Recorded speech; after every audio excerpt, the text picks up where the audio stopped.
For more analysis, I'm joined now from Sydney by journalist Antony Loewenstein. He's the author of the book, The Palestine Laboratory. Good to see you, Antony. As we just said, Trump putting forward Huckabee as his ambassador to Israel. No such thing as a Palestinian, no such thing as the West Bank. He's fine with Israel annexing the West Bank.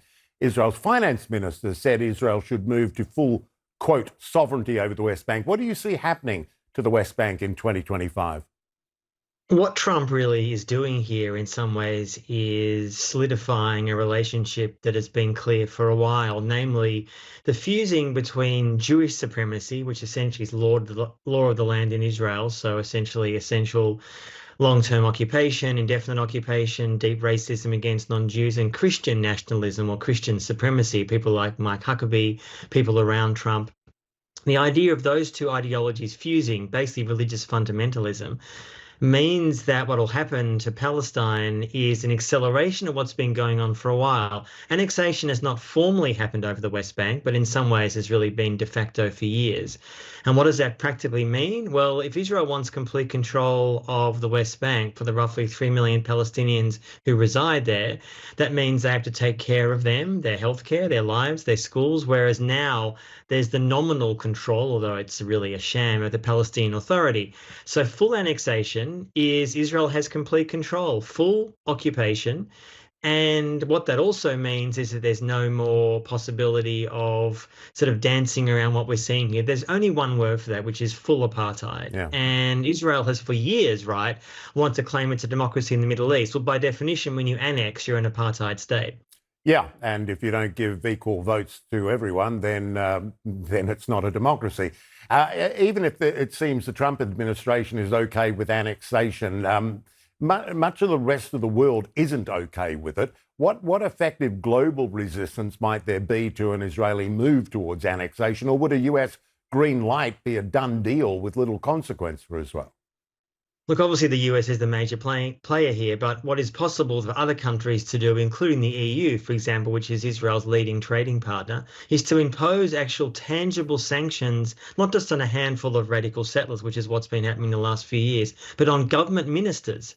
From Netanyahu down, if you as an Israeli government believe that you have the right to illegally rule over Palestinians forever, then you as a Israeli government and frankly Israeli citizens should not enjoy free travel to the European Union. Your goods will not be openly available in the EU. That's one tangible way. And I know there's a growing movement amongst many to pressure blocs like the EU and others to actually impose those kinds of sanctions, tangible sanctions that will have economic impacts. The US is the biggest player, to be sure, but they're not the only one. And so far, frankly, much of the EU and the Arab countries have allowed Israel to get away with murder.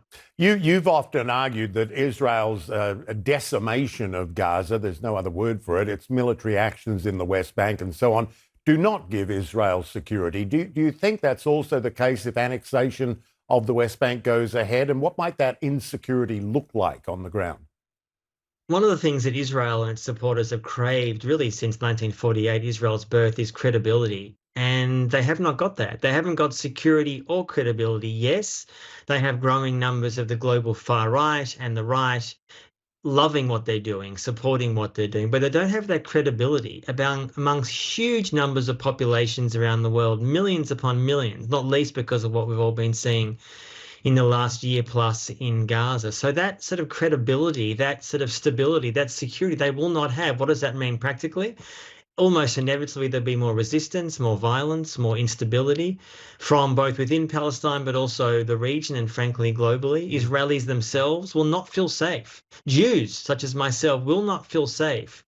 Why Israel claims to speak in my name, acting utterly immorally. And what's so shameful, Michael, is that so few mainstream Jewish organizations in the West say this, speak out, because they ultimately support long-term indefinite dehumanization of Palestinians, which frankly demeans all of us. Yeah. I've only got a minute left, but I wanted to ask you, I mean, Donald Trump's son-in-law, Jared Kushner, has spoken of great beachfront property in Gaza, which is an indicator, but there's also been a lot of Trump donors who've had a lot of influence over him. Speak to that, because they no doubt wanted something in return. One of the things that's so little reported in the Western press, which is infuriating, is that Trump received $100 million from Miriam Adelson. She's one of the biggest donors for the Trump campaign, second only to Elon Musk. She's a hardline, far-right, pro-Israel zealot. Her husband, Sheldon Adelson, had a similar view. They essentially want certain things: annexation, indefinite occupation. That is the conversation that needs to happen here. What do these donors want? Now, Trump himself, his own personal views, frankly, God knows. He's sort of almost whatever the richest person will give him, he will essentially go with that. But the donors are a key factor here. They want settlements in Gaza. They want far more settlers in the West Bank. They want to expand into places like Lebanon and beyond. Israeli borders are not set in their view. And without understanding and appreciating that and fighting back against it, Israel will be able to continue to get along with murder, which they've done for 80 years plus. Yeah, in many of the extremist eyes, the borders of Israel are much greater than the West Bank and Gaza. Indeed. Yeah, Antony, always good to talk to you. Antony Loewenstein there. Thank you. Yeah.